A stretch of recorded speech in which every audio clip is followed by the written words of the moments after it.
I would say also for people that are in tech or trying to get into tech, I would say don't sleep on your transferable skills. If you're good at talking to people, if you already work tickets, if you resetting password, put that on your resume. But when I put it on a resume, I call it risk analysis because I'm evaluating risk. And that sounds more cybersecurity because we got risk management framework. So it's all about wordplay. Hi, I'm Kyser Clark, and welcome to The Hacker's Cache, the show that decrypts the secrets of offensive security one bite at a time. Every week, I invite you into the world of ethical hacking by interviewing leading offensive security practitioners. If you are a penetration tester, bug bounty hunter, red teamer, or blue teamer who wants to better understand the modern hacker mindset, whether you are new or experienced, this show is for you. Hello, welcome to The Hacker's Cache. My name is Kyser Clark. I've been in the cybersecurity field for over 6 years now, and I currently work as a full-time penetration tester, and I'm here to grow your hacking and cybersecurity knowledge. Today, I have Trent Williams, who has over 7 years of experience in the field and currently works as a full-time SOC Analyst. And then even though this show is typically for offensive security professionals, he does have the offense security certs such as the PJPT, the EPPT, the EWPT, the EJPT, the CEH, and the CompTIA Pentest Plus. He also has the Blue Team Level 1 certification, the CISSP, and many other certifications centered around blue teaming and IT. For education, he has a Bachelor of Science and a Master of Science in Computer and Information Systems Security. So, Trent, thank you so much for joining the show. Go ahead and walk through your background and introduce yourself to the audience. Well, thank you for having me. I really appreciate it, guys. As you mentioned, I am Trent. Initially got into technology and help desk. Everyone says that's like the way into tech. So when I was doing my undergrad, I was able to do work study and get some tech experience. From there, I was able to, get more technical support roles, working with a company called WP Engine, but I was able to basically work with web hosting. So you'll have sites that are trying to get online, they'll get hacked. Sometimes they'll be getting DOSed, where they have a lot of requests coming in. So it'll be troubleshooting a multitude of situations. And from there, I was able to work at Robins Air Force Base, basically doing vulnerability management. And right now, I'm in the current role as SOC Analyst. So just on the blue team, trying to defend and secure networks, doing security monitoring. So when it comes to SOC Analysts, is it as busy as people make it out to be? Because a lot of people say SOC analyst, it's a tough job, just long hours. And do you experience a lot of that, a lot of long hours and a lot of work? Definitely. You definitely can get alert fatigue. Sometimes you'll have so many tickets coming in, and there'll be things you never seen before. So it's a continuous learning is the biggest thing. Googling, using your peers, looking at prior investigations. So yeah, it's a lot of different things. And with the offensive background that I have, as far as studying and understanding theory and doing practical things there, it makes some of this processes easier. Yeah. Yeah, we're gonna dive more into your red teaming and offensive security experience here in a bit. But before we do that, we gotta get into the rapid fire questions. So Before we start, I have to ask if you're ready. Yes. Hey, I wanted to tell you about my new Cybersecurity Insider List, where you get raw, unfiltered cybersecurity advice, tips, and hot takes, plus exclusive first looks at my content delivered directly to your inbox every single week. No fluff or spam, just valuable content. Head over to kyserclark.com/newsletter and level up your cybersecurity knowledge today. Once again, that's kyserclark.com/newsletter. There's also a link in the description. All right, now back to the show.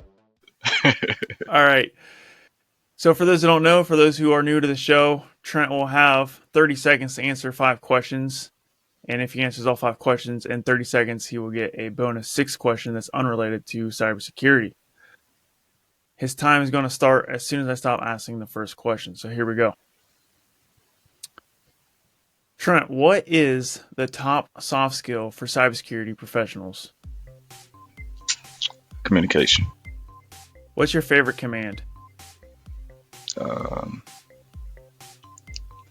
Who am I? Ethical hacking, art or science? All right. Most concerning cyber breach. Mm, DOS. Do you think cybersecurity will ever be fully automated? No. Perfect. That's 27.59 seconds. So great job. You have earned a bonus question. So let's Okay. go ahead and do the bonus question. You can explain your answer Okay. as much or as little as you want to.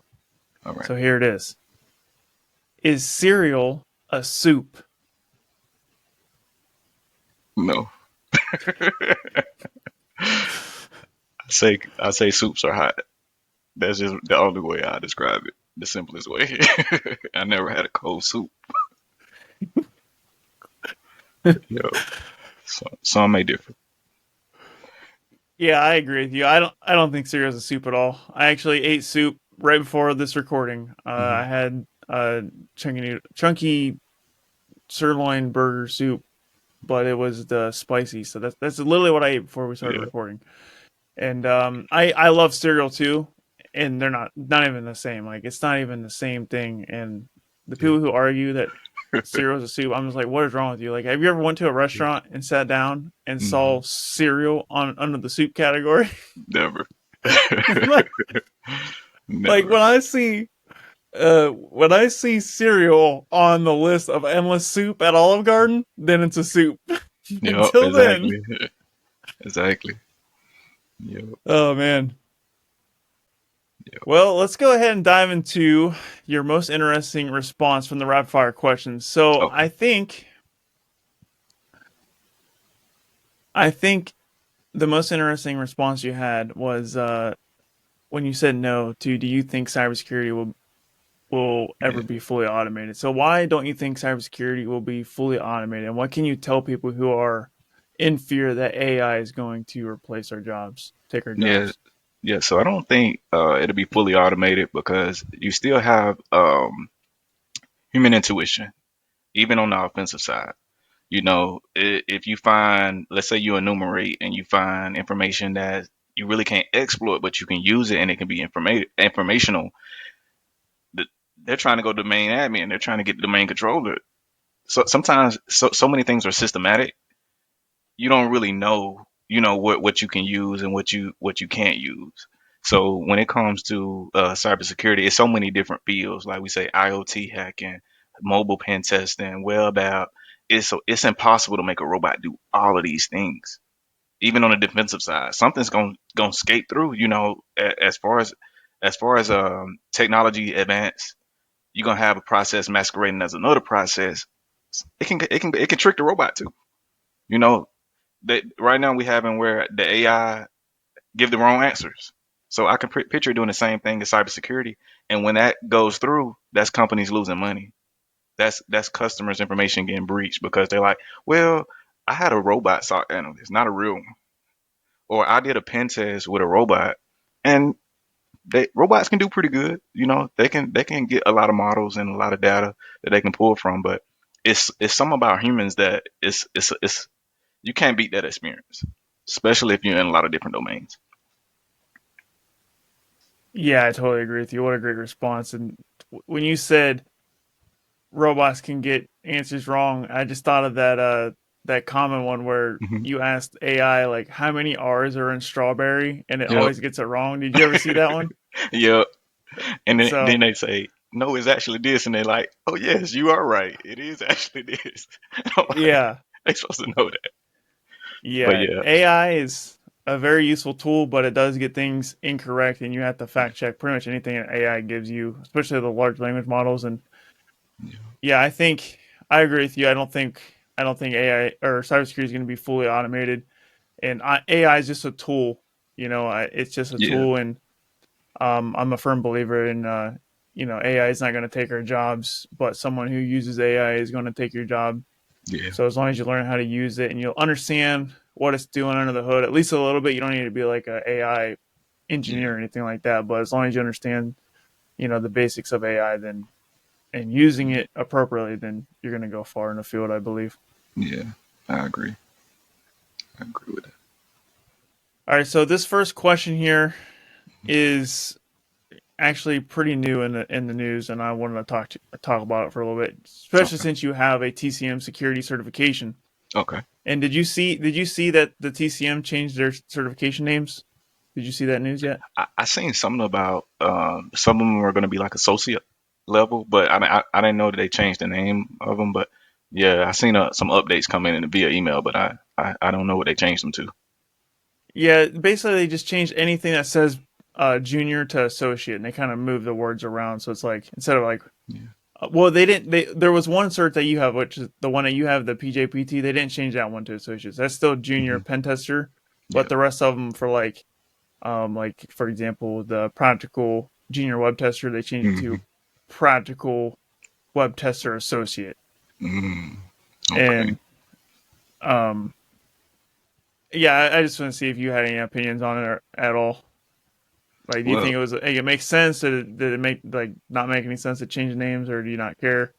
to me, like being an associate, it's kind of like how ISE Square does the.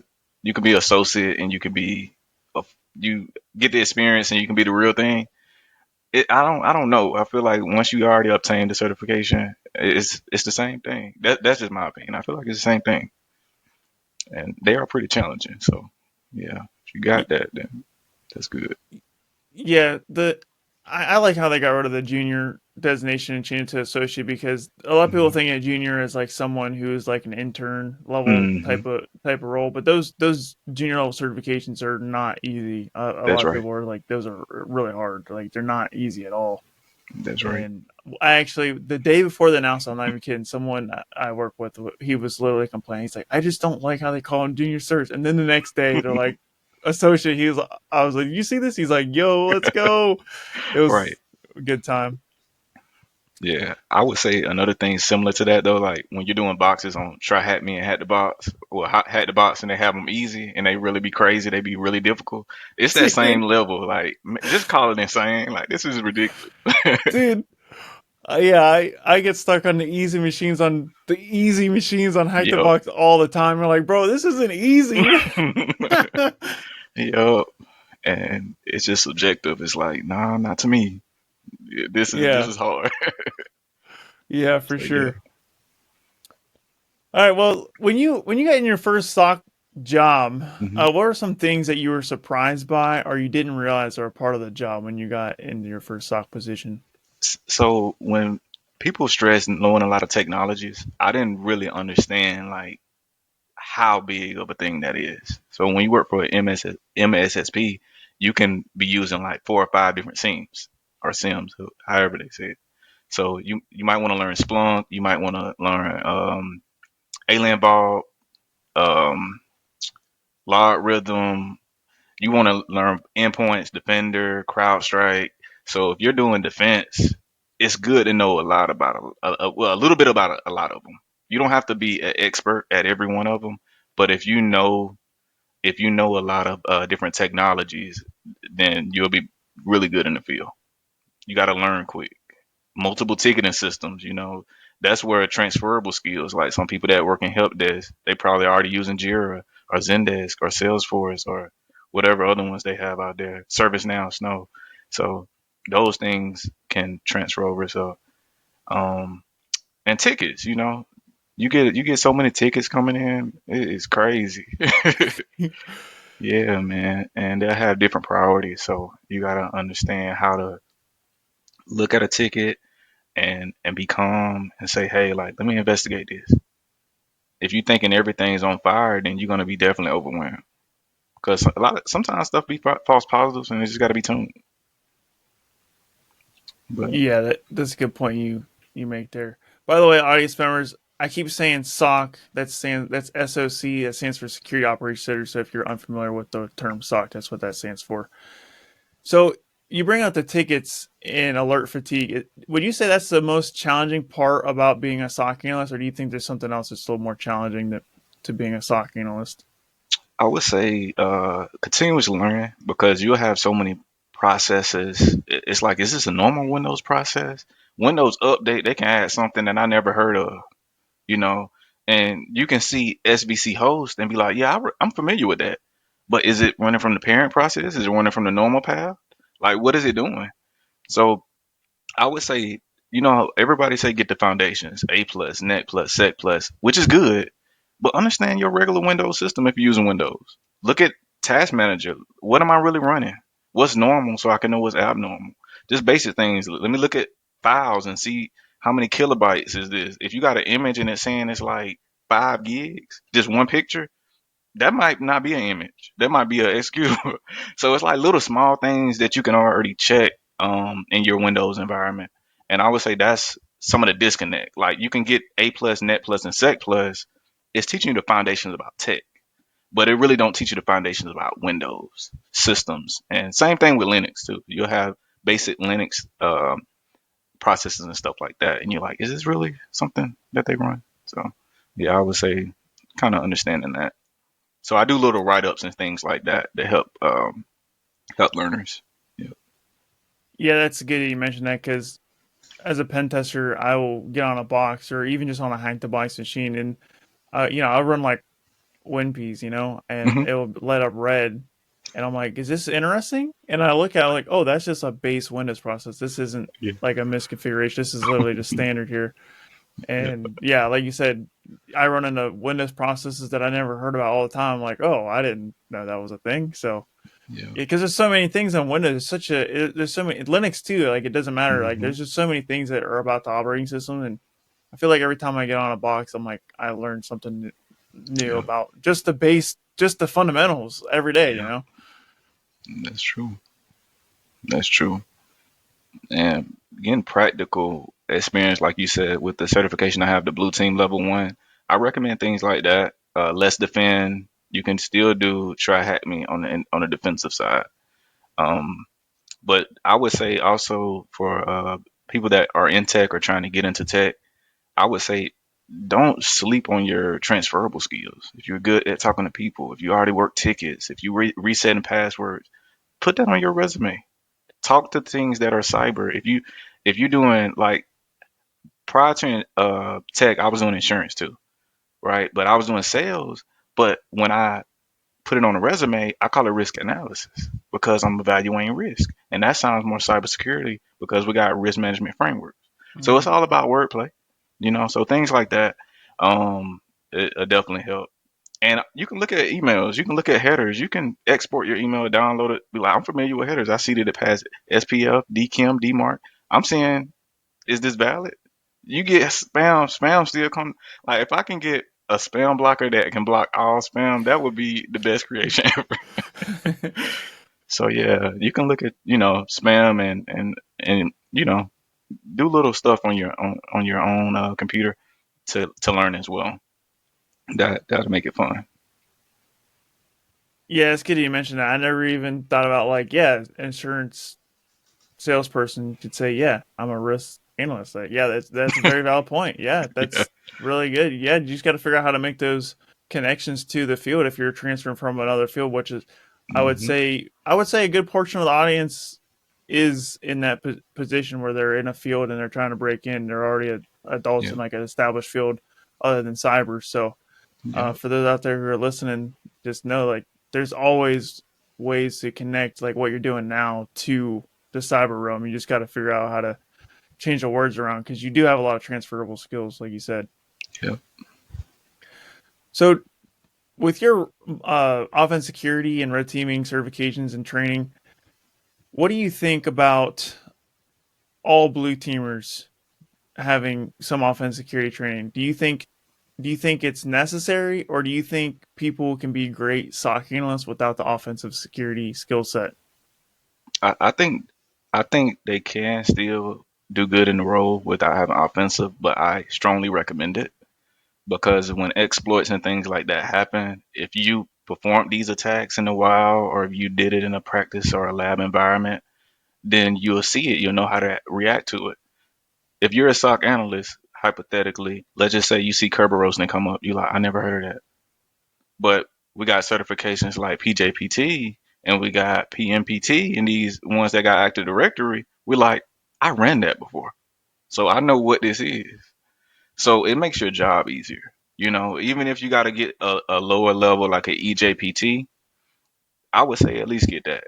You probably don't want to go straight CEH because there's multiple choice. I do think that EC Council has a lot of good stuff in the books, like in the courseware, but just the test itself, you're not gonna be getting no boxes. I don't think so. You're gonna have the theory, but I don't know if you're just gonna be attacking boxes out the gate. So, but it does help on the blue team side. Definitely, I encourage it. Even if you're doing Bone Hub or just anything, if you can't afford a cert, get you a virtual machine. Try to get you one like VirtualBox, spin up Kali, get you an ISO from Windows, and you can make. I also got this thing on GitHub that shows you how to create your own capture the flag. So I'm making one now. I'm gonna put it on Try Hack Me, and I'm gonna make it simple for beginners. Yeah. Yeah, it's good you mentioned that. Like you said, I agree with you on the CH comment too. By the way, like I don't think you're gonna get any boxes with that because I have CH as well, and it's good for the definitions and the terms and kind of knowing the terminology and all that, but it doesn't just not practical at all. But it's better than nothing for sure. But yeah, Yeah. um, yeah, I agree with you there. So yeah, and I think like as a red teamer, I'm not a red teamer, I'm a pen tester. Uh, as a pen tester who wants to become a red teamer, I think, I want to start getting some of those blue team certifications because being a red teamer means that I'm testing a blue team and I have Hmm. to bypass EDR and I have to be stealthy. And I think in order for me to be like a really good red teamer, I need to start getting some of those blue team certifications and know how to detect and respond and like how to do that in order to figure out how to bypass and get past the blue team to really test them out if I know what they're doing. So I think it goes both ways. I think you can start in one area and then pick up the other skill sets later. But I think having there's a lot of, that's one of the biggest challenges with cybersecurity. There's so much to know, and you can't know everything about everything, which is most Yeah, unfortunate because like we want to know everything about everything. It's just impossible, and that's like that's true. looking under my face every day. I'm like, man, I want to know more about this, but then if I learn this, then I can't learn that. Yeah. I was thinking earlier today, I was like, man, every time I learn something, it's like the mythical creature Hydra, like when you Hmm. cut the dragon head off, like Yeah. five more grow out or whatever. Yeah. That's what cybersecurity is to me. It's like every time I learn something new, I'm Yeah. like, all right, I check mark, knocked it out. I'm like, oh, I there's like four other things I gotta learn now because Yeah. that I That's true. so That's there's true. a lot to do in cybersecurity. It is. Yeah. And So, oh, go ahead. I was gonna say, and I see a lot of pretty good roadmaps, but I still feel like sometimes it be things that are missing. Like how people say get the trifecta first, get the foundation. I do agree with that. You don't have to get the trifecta, but at least get the foundational knowledge with networking and learning IT concepts. Um, Probably Sec Plus, especially if you want to do government, because they're big on certifications. Pen Test Plus, just any certification like that. But one thing I would say that is not really talked about as much is command line. Just regular command prompt, batch scripts, PowerShell, and Linux. Because when you're in boxes, even when you doing, in Kali Linux, you got Hydra, you got these powerful tools. They don't have no graphical user interface. So if you're really familiar with the command line, just doing the basic things, then you're gonna be ready to, because a lot of these things don't change. You're still gonna have flags. You're still gonna have the help command. You're still gonna be able to, know how to configure the syntax once you do one, you done them all. So I think that should be brought up more. So I'll introduce something like that on Udemy. Yeah, for sure. So the blue team level one, Hmm. I know that's like a super popular blue teaming Yeah. certification. And is that kind of like the OSCP equivalent for blue teamers? Because I know isn't it like a 24-hour exam? Yeah, it is. I would say I don't know if it'll take anyone 24 hours. And I haven't took the OSCP yet, but I think I'll probably take it in December or January. Um, but I don't think. And the thing is, if you do, I don't know if it's less defend. It's another one. It's Blue Team Labs. That's what I. I believe it is. If you register for Blue Team Labs and you can complete some of those, you already have a feel of what the test would be like for Blue Team Level 1. I'm not sure what the subscription cost is for it, but it goes over like phishing. It goes over like if you're breached, what to look at. And with you already having a lot of offensive experience, you're gonna be probably looking at this stuff like, I've crafted this exploit. Like I know exactly where to go. Like I'm a fire up Wireshark. I already know the connection I'm making. Where a blue teamer that don't have any offensive experience, they might be like, okay, what's foreign? Like I don't even know what's the outbound connection. Like I can't even tell if they're exfiltrating data, but you'll know exactly where to go. So I would say anybody that start off in offense will probably be a really really good blue teamer, just from that experience alone. Yeah. Sometimes I wonder, like, man, maybe like sometimes I wonder, like, would I be a good blue teamer? You know, like I wonder that all the Hmm. time because I haven't done. I mean, a way I have done blue team because I was like in cyber defense operations, but it was more like a system administrator role more than Hmm. blue teaming. So I haven't been in a SOC like analyzing logs and all that. And Yep. I do have the Cisco CyberOps Associate, which is like it would just it's not like real SOC work. Like it would just pull up Hmm. like one section of a log and I'm like, hey, what attack's being run here? I'm like, oh, I've done it. I've actually exploited this. So that's how I got through that Yep. certification. That was what hands on at all. It was all multiple choice, but it was pretty good to kind of get at least an overview of like what a SOC analyst does. Yeah. So with your SOC analyst work, are you a like MSP or do you work for Hmm. one organization or Yeah. MSP. So multiple different clients. So it can be that's why it's so many different technologies, and it can be a new SIEM tomorrow. It can be one they just made. Like Waza is a SIEM that's open source, so people can actually get that on GitHub, spin it up, practice. I recommend doing labs. I looked at Josh Matacor's SOC, implementing the SOC and honeypot pot, and I set that up, got that on GitHub, and it's easy to follow. It's easy to follow, and that's experience right there. You seeing how the alerts come in. You can see log analysis, and that's a good way to get your feet wet. Yeah, and you get Azure experience too. You can say, "Hey, I done cloud. I use Sentinel. See the seam in Azure is Sentinel, and you can go through logs and stuff like that." Yeah. yeah, that's got to be hard to manage like all those clients at one time. I imagine it's Hmm. got to be very difficult because like for me, like I have a bunch of clients as a pen tester, right? But Hmm. I'm not working on a bunch of clients at the same time like you Yeah. are. I Hmm. have one client a week, like or maybe it's 2 weeks or maybe three. It depends on when the engagement is. But it's like I have one client and then like they get all my attention, 100% of my attention. And then when I'm Yeah. done with that pen test, I move on to the next client, and then I give them 100% attention. But I feel like you have multiple clients that have to split up your attention. So that's got to be extremely challenging, like Yes. divvying up your attention across all those clients. That's right. Yeah. And it's having templates and things like that in place. And sometimes when you have alerts come in, you may see some of the same stuff. Like, let's just say, for example, you have a conditional access policy and they're used to you logging in the US, and then you just traveled to Mexico and you logging in there, but you already got it approved. It's going to flag on the scene probably like two, three times a week. But we can go ahead and consider that a false positive, add the notation to it, like, hey, this is already verified and approved usage, close that out. So it can make it a little bit better when you have multiple alerts and things coming in if you see a system and you already have documentation. But if it's a lot of different things coming in and it's all different clients and it's like some advanced stuff, yeah, those investigations can take a while. That alert fatigue kick in. Yeah. Yeah, I believe that. So is there? I mean, is it always alert fatigue? Like, do you have any downtime at all? Like, or is it just like Yeah. ticket after ticket, never nonstop?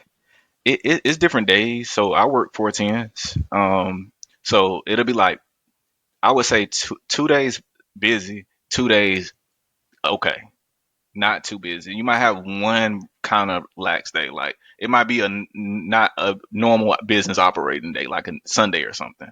Like we're like this ain't Monday through Friday 9 to 5, so it'll be a little bit better. So yeah, it depends on the days, but yeah, it it can get there, and it depends on the team too.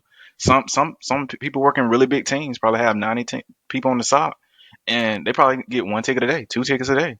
But see, we got a small team, so we might have 7 people on the team completely, right? But on the shift, it might be 2 or 3 people. So all the alerts really coming in, and everybody's spread thin, and you might have 50 clients. So yeah, that's a lot of work between a few people. So it get like that sometimes.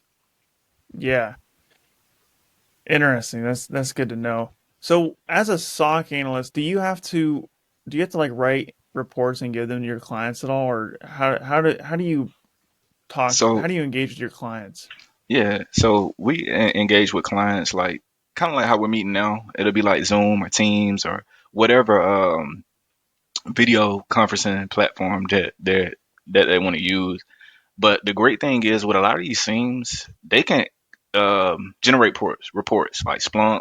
All these teams have those capabilities. What majority of them, not all of them, and it can tell you like how many alerts for that week or how many for that month, how many was false positive, how many was true positive, who was the repeat offender. Like let's say you have a lady named Kathy, she keeps clicking phishing links and getting her account messed up. You like y'all got to talk to Kathy.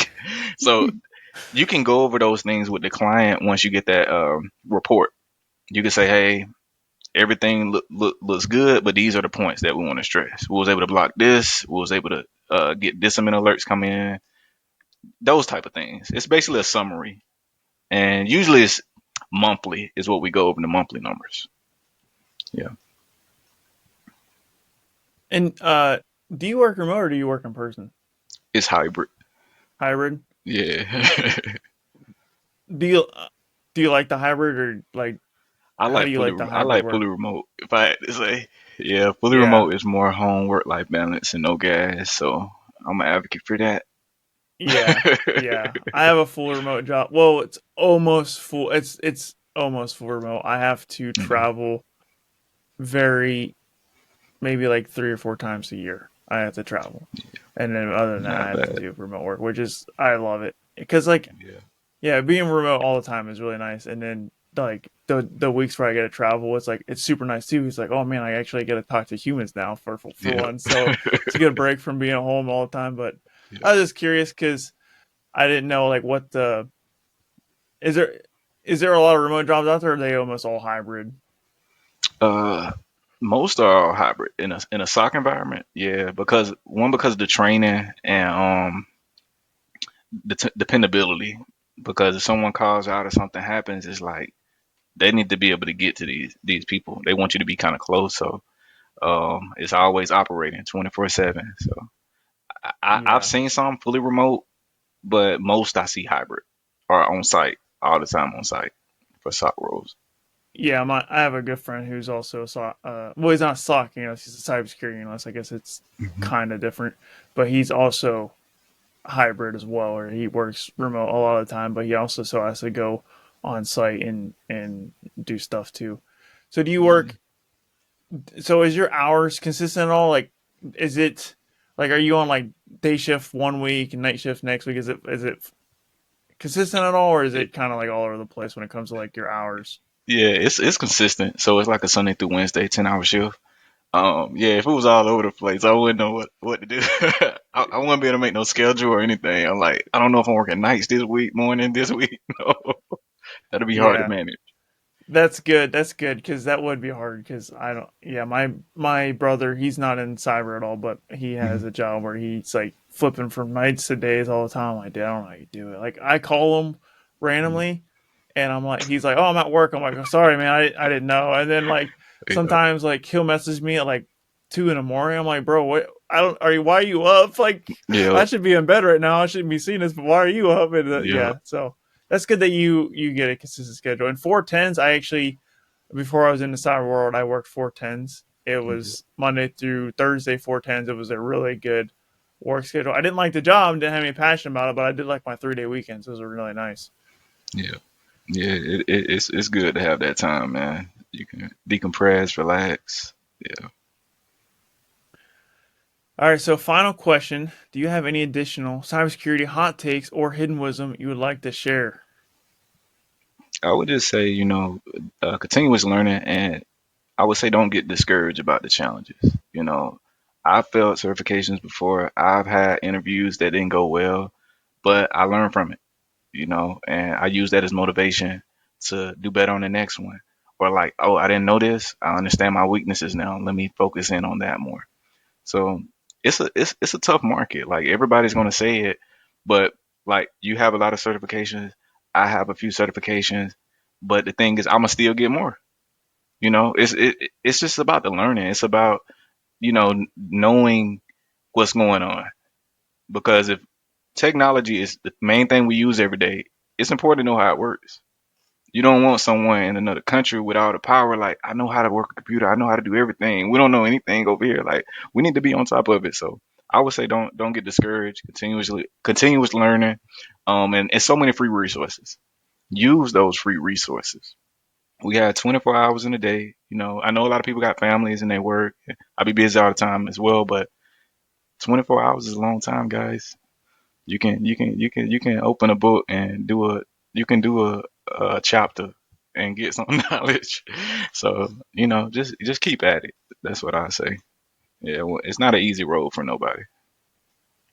Yeah, I'm glad you brought that up, especially like the getting discouraged because I had a moment where like just recently like where I'm like, oh my gosh, like am I even doing this the right way? Like I like because I failed a certification recently and I'm like, how did I fail this? I have 14 other certifications. I'm like, then and this one particular one's like just it's really hard to get over the hump on this one. I'm like, man, do I even know what I think I know? So it's easy to fall in that trap of getting discouraged, but it is part of the process that happens to everybody. So if you do fail, like just know like everybody in the field fails at one point or another. It's just you just got to get back up and get back into it because it's a never ending learning process and it's gonna happen. Just don't let it get to you too much. And Yeah, I agree, man. And I will also say ask questions. Everybody says no dumb question. A lot of people in the community are willing to help. I know imposter syndrome kicks in. That happens to everybody. It's gonna be something that somebody does not know, but we have a way to learn it. And we have Chat GPT now. Hey, dumb this down like I'm five. Like buff overflows used to kill me. I'm like, hey, dumb this down like I'm five. I don't know the pointers. I don't know. This is too much right now. Like, let me start over and let's. I had to watch TCM. See, I'm glad TCM is doing what he's doing in the community because he definitely made that easier to understand. yeah, that's how I learned about ferro flows too, because I didn't know either, and I watched his video, and I was like, dude, this makes sense to me. Like, so Yeah. yeah, I agree with you there. All right, Trent. Well, thank you so much for your time I and your appreciate attention you. to this episode, and thanks for being here. And before you go, where can the audience get a hold of you if they want to connect with you? Awesome. Yeah, you can follow me on LinkedIn under Trenton W. You can also review some of my blogs on Medium. Same thing, Trenton W. Um, Udemy, I have free course there. That's quick guide to tech and command line basics. That's pretty much it. I don't have much. Oh yeah, and GitHub. Check out GitHub. That'll give you some experience about how to get your VM ready to go and do some Windows Server if you want to be sysadmin or do something in Azure. So that'll be something y'all can play with. And Sock and the Honeypot. So that's it. An audience best place to reach me is also LinkedIn and my website, kaiserclark.com. Audience, thank you so much for watching. Thanks for listening. If you haven't shared the show with your friends, it would help the show out tremendously if you shared the show. So please share the show. And hopefully, I see you in the next episode. Until then, this is Kyser signing off.